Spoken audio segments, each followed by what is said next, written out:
Atam anamı illərdir çox əziyyətə salır. Biz bu vəziyyətin qarşısını ala bilmirik. Çünki bilirik ki, müdaxilə etsək, ata-anaya qarşı çıxmaq kimi başa düşüləcək. Anam çox səbirli insandır, deyərdim. Əyyub Peyğəmbər qədər. Heç vaxt atama cavab qaytarmamışıq, anam da elə. Artıq nə edəcəyimizi bilmirik, acizik. Anamı qorumaq istəyirik, amma atamıza qarşı çıxmaq doğru olarımı bilmirik. Ananı qorumaq lazımdır, ananın haqqını qorumaq lazımdır.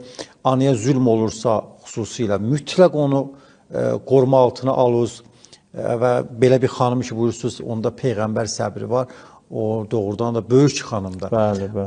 Amma bunu lazım deyil atanın üstünə qışqırmaqdan, ataya qarşı hər hansı bir hörmətsizlik eləmək. Çünki ata da təəssüflər olsun ki, bir ömür bu işi görüb, indi öyrəşib. Sadəcə atanın əlindən qolundan tutsun, çəkir başqa otağa, ata əyləş burada, indi sənə çay gətiririk, xahiş edirik, ata, qal anadan işin olmasın, yazıq xanımla, yazıq arvadla işin olmasın, xahiş edirik, qal, çayın, suyun verirsin, ata da əsəbləşər, durar gedir, eybi yox.